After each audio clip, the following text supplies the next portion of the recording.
Hi, and welcome to episode 3 of my series about the Pyara region, a fakemon region inspired by Pakistan. Last time we explored Pyara's Route 1 mons, and I think a grassland biome would be a good place to go after the starting area.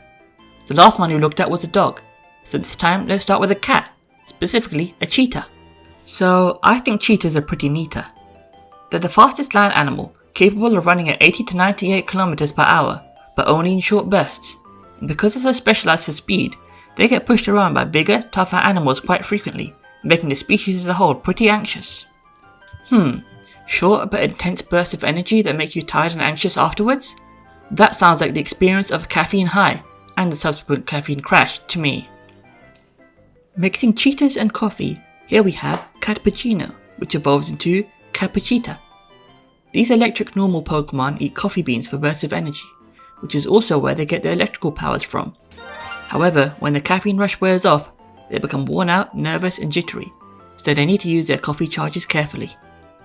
Moving on to the next Pokemon, and with it an important PSA. I'm sick of the Gumshoe's disrespect. All you jokers comparing it to that politician guy, slandering its good name. It's not supposed to look like that guy. It's meant to be a detective. Alolan Raticate is a crime boss with its Rattatacoons as a counterpart. It's a flat cap, not a toupee. It's not meant to look like that guy.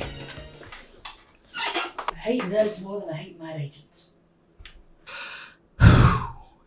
Anyway, Gumshoe and its relationship with the Alolan Rattata line is inspired by the real-life introduction of mongooses to islands in Hawaii to tackle ongoing rat problems on those islands.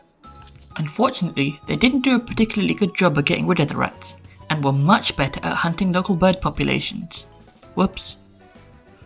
Since these mongooses are native to South Asia, I thought, what would a Gumshoe be like on its home turf? And figured it'd be able to catch prey more effectively, developing its mind and body in a way that sets up its evolution into Deduce. Gumshoe gains the steel type when it evolves, referencing the stiff, rigid hair and immunity to poison that real mongooses have. It also borrows from various fictional detectives, such as Columbo, Sherlock Holmes, Zenigata, and Dick Gumshoe. Gosh, with Deduce on the prowl, Pyara seems like a dangerous place for snakes. We've got to give them something to even the playing field. Since we just gave a 2-stage line a new evolution, let's do the same thing for the Ekans line. Evolving from Arbok, here's Ksilisab. You know, like Basilisk backwards. I figured the legendary serpent that kills with the gaze would be a natural progression for Arbok. Ksilisab gains a psychic type when it evolves, giving it some elemental tools for facing off against foes like Deduce. Since Deduce is also a loose homage to Rudyard Kipling's Rikki Tikki Tavi, in which the titular mongoose fends off a pair of deadly cobras, Ksilisab is a riff on those cobras, and its psychic abilities reference another Kipling character, Kaa from the Jungle Book, who hypnotizes his prey. Snakes can't actually do this, but hey, it's a fun visual. Next up we have some more cats.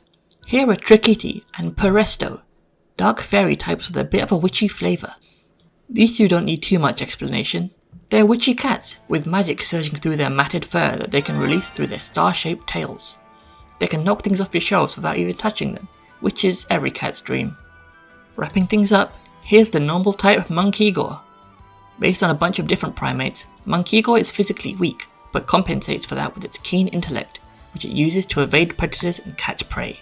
However, that doesn't stop Monkeegor from getting pushed around by bigger and meaner Pokemon, and it yearns to be able to stick up for itself. Maybe its fortunes will change once it evolves into Alkamonkey. Still normal type, this scientific simian gains a massive IQ boost upon evolving, with an intellect rivaling even some psychic type geniuses like Alakazam. But even this intelligence boost isn't enough for Alkamonkey, which constantly experiments with chemicals that collect from bug types to become even stronger. Once it gains enough experience after using its signature move Monkey Puzzle on enough bug types, it can succeed in its experimentation and evolve into Arachnape. Now a normal bug type, the chemicals Alkamonkey collected have mutated it into this powerful new form, finally giving it the strength it's always yearned for at the cost of its intellect. A classic tale of scientific hubris. In terms of game mechanics, Arachnape replaces the technician ability it had as Alkamonkey with guerrilla tactics, losing its flexibility in favour of raw unga-bunga hitting power. It's also slower but bulkier than its previous form. I imagine that in a hypothetical game, Alkamonkey would still be viable as a frail but speedy support mon, and you could use it with an Eviolite if you didn't want to sacrifice the extra utility. 2 playstyles for the price of 1. So those are some Pokemon living in Pyara's grasslands. The question of today's episode is, what's your favourite species of cat Pokemon, and why? Let me know if you'd add any of the Pokemon featured in this video to your Pyara region team too. Thanks for watching, and hopefully I'll see you next time. In terms of game mechanics, Arachnate replaces the technician ability it had as Alkamonkey with Guerrilla Tactics, losing its flexibility in favour of raw Unga Bunga hitting power. In flavour, huh? Hello, this is Arachnate and welcome to Dinah's Drive-Ins and Dives. Oh.